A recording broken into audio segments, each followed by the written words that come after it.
Katie Zimmerman. I would almost say that Katie needs no introduction, and yet I have one, so I need to provide it to you. Katie's the founder and executive vice president of Applied Pavement Technology.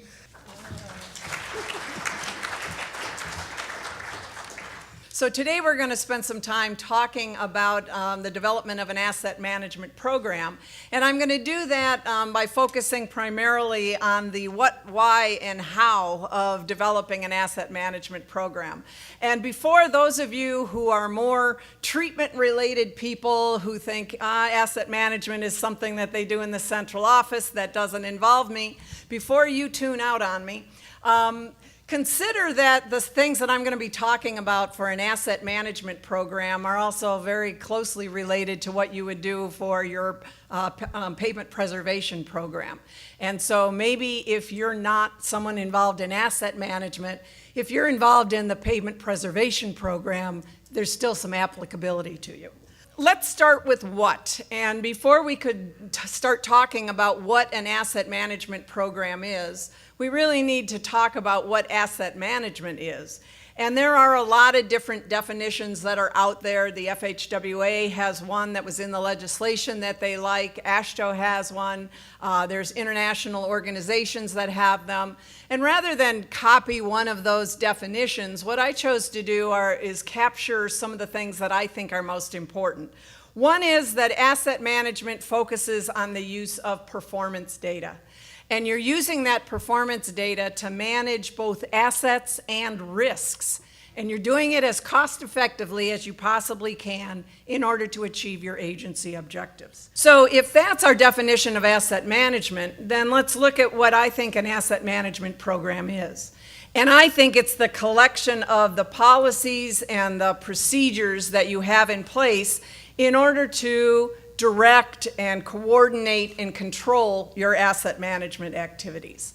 So that's what I'm going to be talking about, the asset management program. Those of you that are substituting your pavement preservation program for that, you can just swap in those terms into the definition. So let's also talk a little bit about why.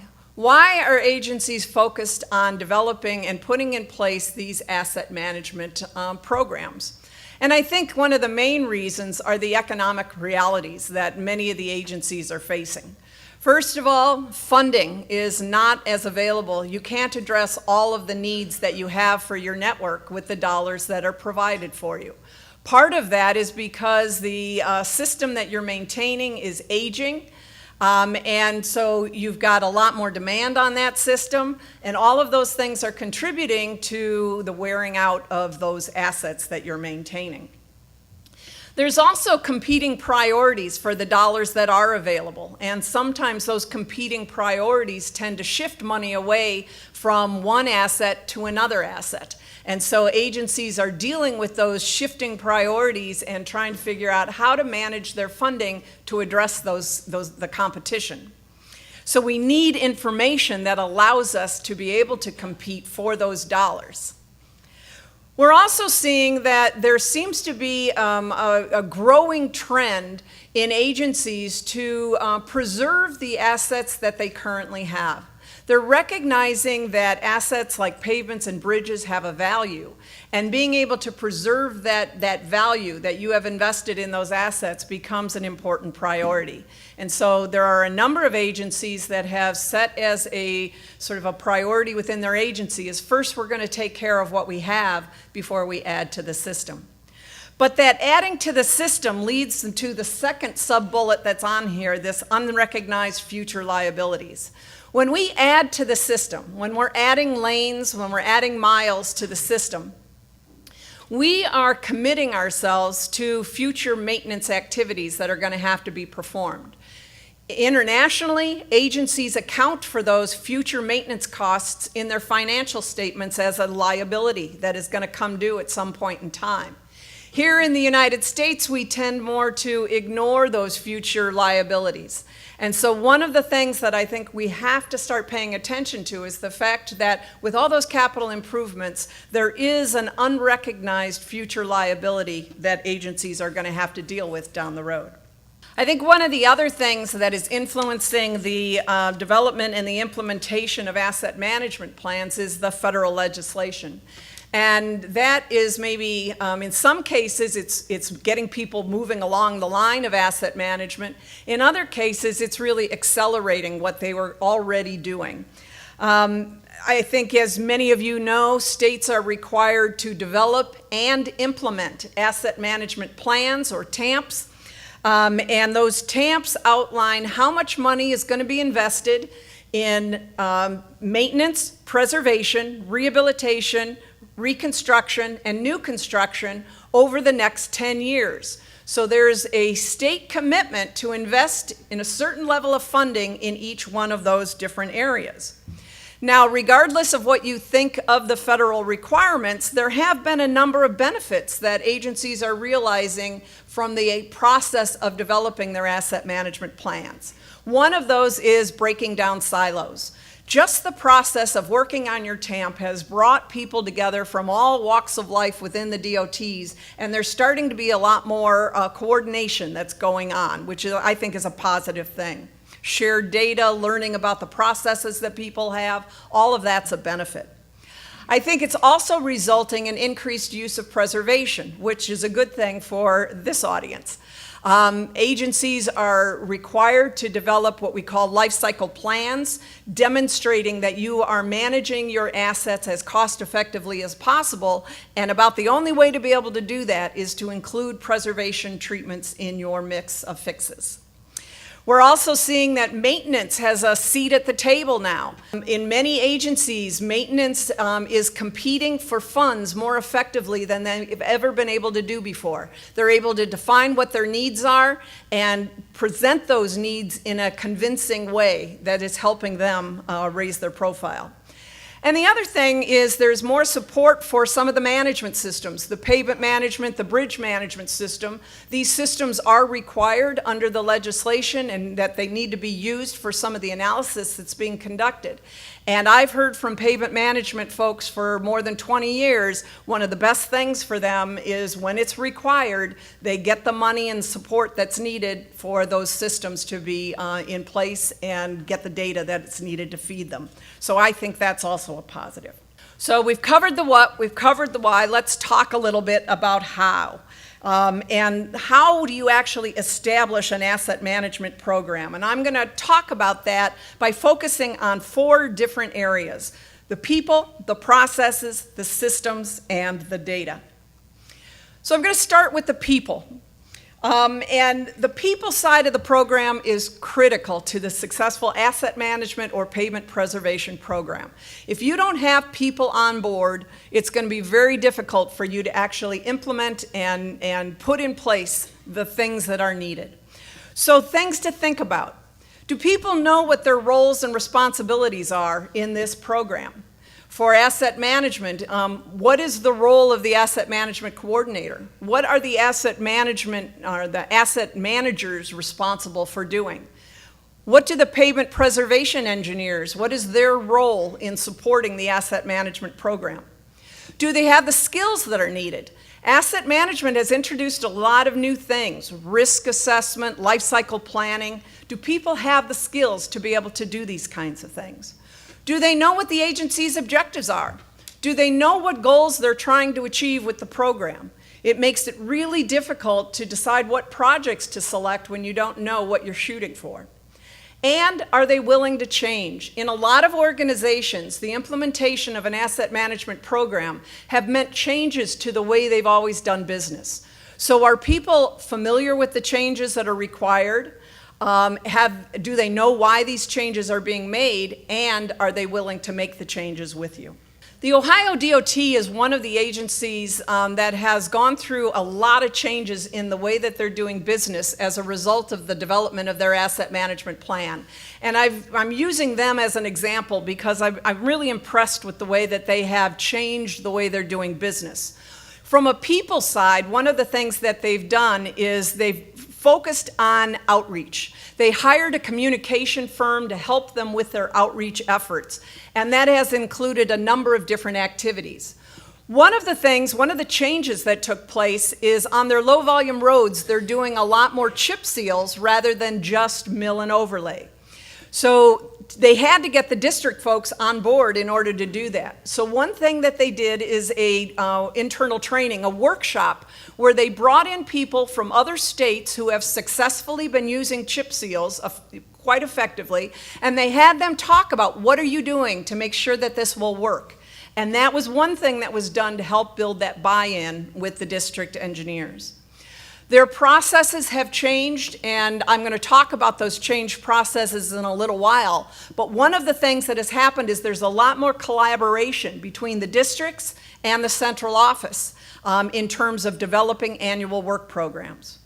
They've also done a lot in the way of stakeholder outreach, and that has included things like the website, which you can see on the slide. That's something that explains what they're doing in terms of preservation and why it's important. They also have a 3-minute video that's a promotional video that talks about taking care of what we have. It's something that any of you can get online and see, and it's a very effective video at explaining why they're taking care of these things through the use of preservation. The second area that I want to focus on is processes. And so with this one, your asset management program should have processes that support your asset management activities. So the kinds of questions I'd like you to be thinking about. Are you implementing long-term, cost-effective life cycle strategies? Are you using preservation to the most that you could in your agency? Or could you be doing more of that? Are projects and treatments used to update your pavement management models so that you know how these treatments are performing and you can start to make changes if you're not seeing the performance that you're expecting? And are you implementing what's in your asset management plan? That plan outlines for 10 years how much is going to be spent in maintenance, preservation, rehabilitation, and reconstruction. Does your STIP and do your annual work plans actually reflect what's in that TAMP? Do you know? The Federal Highway Administration is going to be doing consistency checks to see that you are spending in alignment with what's in your TAMP. Are you prepared to be able to meet that? John Singer mentioned in his presentation the other day that IDOT is undergoing a shift in the way they're doing business that's moving them from a worst first strategy to something that uses more preservation. And so one of the things they've done is they've actually changed the performance metrics that they're using to report conditions. So focusing less on a worst first strategy and focusing more on this desired state of acceptable condition. And so they're shifting that and getting people on board with this new way of doing business. In support of that, they're also changing some of their processes with the rules that they're setting up for when preservation treatments can be viable strategies and getting the districts on board with those kinds of changes. I mentioned that Ohio is one of the states that has really done a lot in this area, and the graphic that I'm showing you on the left-hand side shows the old process that they had followed. On the right-hand side is the current process that is now being used. And the processes include several steps. First of all, executive management would set performance goals. Not necessarily linked to the way funding was being allocated, but they set performance goals. In the past, they used formulas in order to distribute money to the districts. The districts were free to pick whatever projects they were going to do with their money, and that meant they could shift money between pavements and bridges as they liked. And in the end, who knows whether the performance goals for the DOT were going to be achieved, because the districts were independently acting. The new process, it focuses a little bit more on the use of technology and collaboration. So now what they do is they use their pavement management data to help determine how much money is going to go to the districts. The districts build their annual work program using recommendations from their pavement management system for where are good preservation projects. They work collaboratively with the central office to agree to a work plan, And then the funds are allocated to the districts so that they can meet their highest priorities. And that way the central office has more confidence that they're actually going to achieve their goals. The fourth area that I wanted to focus on are the systems. So do you have systems, computerized systems in place to support your asset management program? And here's some of the things you might think about include, is your pavement management system being used to support the project and treatment selection? Are they two separate activities, or is it actually being used to help you determine where you should be spending your money? Do your deterioration trends or models reflect actual trends? If not, from a pavement management perspective, you're going to be forecasting what your needs are, and they're not going to be aligned with what people are really seeing in the field. And third, do you have the ability to do performance-based budgeting for things other than pavements and bridges? Can you do it for some of your other assets that you're maintaining? Several agencies have used these same kinds of principles for assets, ITS assets, culverts, signs, signals. Those kinds of things are also being brought into their asset management plan so that they are being able to express what their needs might be. I mentioned that the asset management plans are to develop life cycle plan strategies. And so these strategies are showing the benefits associated with preservation treatments. In this graphic on the left-hand side, there's a past strategy that involved mill and overlay every 10 years. That was compared to a strategy on the bottom where they would do a mill and overlay, and then they used chip seals in between, and it enabled them to stretch out the period of time when they had to do the mill and overlays. It turned out that that was a much more cost-effective strategy than the way they had been doing business in the past. And on the far right-hand side, what that graphic is showing is that this is from the Ohio DOT. They found that for their low-volume roads, if they would just chip seal 48% of the pavements that were eligible from their pavement management decision trees, and instead of doing a mill and overlay, they did a chip seal instead on just 50% of those, then they could save $75 to $121 million each year so that they could use that money for other agency priorities. This is what they brought to their executive management to get the executive leadership on board with their new way of doing business. The fourth area has to do with data. And since all of this is performance-based processes that you're talking about, data becomes really important. So questions like, do you have established inventories for your high priority assets? Do you have confidence in that data, and are you keeping those inventories current? Do you have processes in place that allow that to happen? Is your performance data actually aligned with decisions? So are you collecting the right performance data that's driving the right decisions? Is the data accessible? Can people get access to the information within your agency? Is it easy for them to get that? And are there data governance standards in place that ensure that there's consistency in the data that's being used? Again, using Ohio DOT as an example here, one of the things in the past that they found was that some of the districts would go out and decide that a certain inventory was important. For example, several districts had culvert inventories, but they collected the data they thought was important and they kept it in a spreadsheet within that district. So there was no consistency and there was no access to that information throughout the agency. So one of the things that Ohio DOT did was they organized a workshop in which all the maintenance personnel, or a lot of the maintenance personnel from each district, came together, and through an activity, they prioritized their various assets that they have to maintain. And on the left-hand side on the slide, you can see the 3 tiers that resulted from that activity. The way that they're using these tiers are the tier 1 assets are their most important, and those are the first ones that they are developing inventories for. Once those are done, then they're moving on to their tier 2 assets. So from a statewide perspective, they have a clear approach for how they're going to collect data. The other thing they did was they set up some committees that are the Asset Management Audit Group and the Data Governance Group. The Data Governance Group set up the standards for how data is going to be collected across the agency, and the Audit Group makes sure that those standards are actually followed. So a lot more consistency in the data that's being used. I mentioned access to the data. It's really important that people have access to this information if you're going to expect them to use it for making performance-based decisions. So in Ohio, one of the things that they created is this program called TIMS, which is their Transportation Information Mapping System.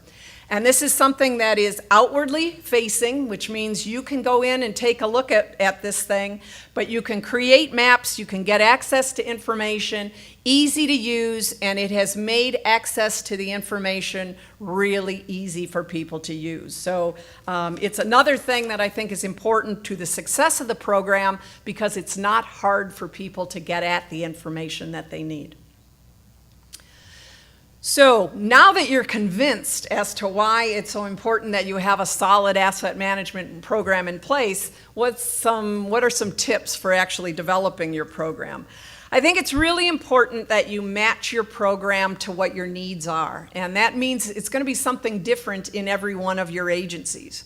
One of the first things that you might do is assess what are your strengths and what are your weaknesses.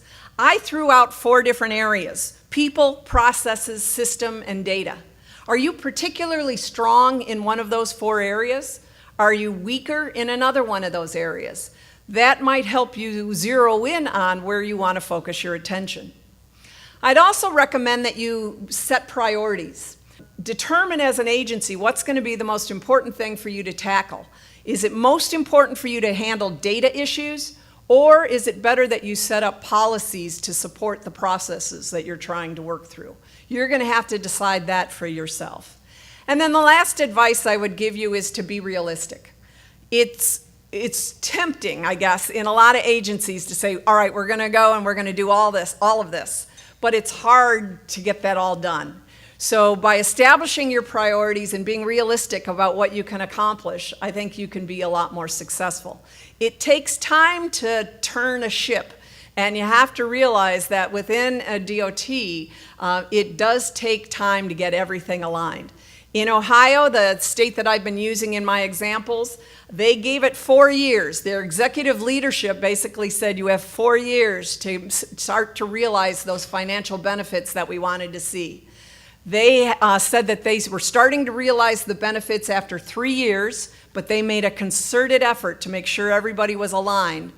And they said that they're actually realizing more in financial benefits than what they had expected from the life cycle planning. So it is doable, but you really got to focus on it. So with that, thank you very much for your presentation, or for your attention, and I will be happy to answer any questions that you might have. You had the PowerPoint slide with, it was the performance measure one where you had the potentially met and ideally met. And I don't know how other states are set up, but as far as staffing, I know for our state of Wisconsin, we're set up by regions.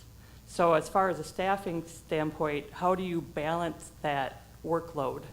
If you're finding that, one of our regions has, a higher amount that's showing up in that needs, but you don't have the staff over there, how do other states,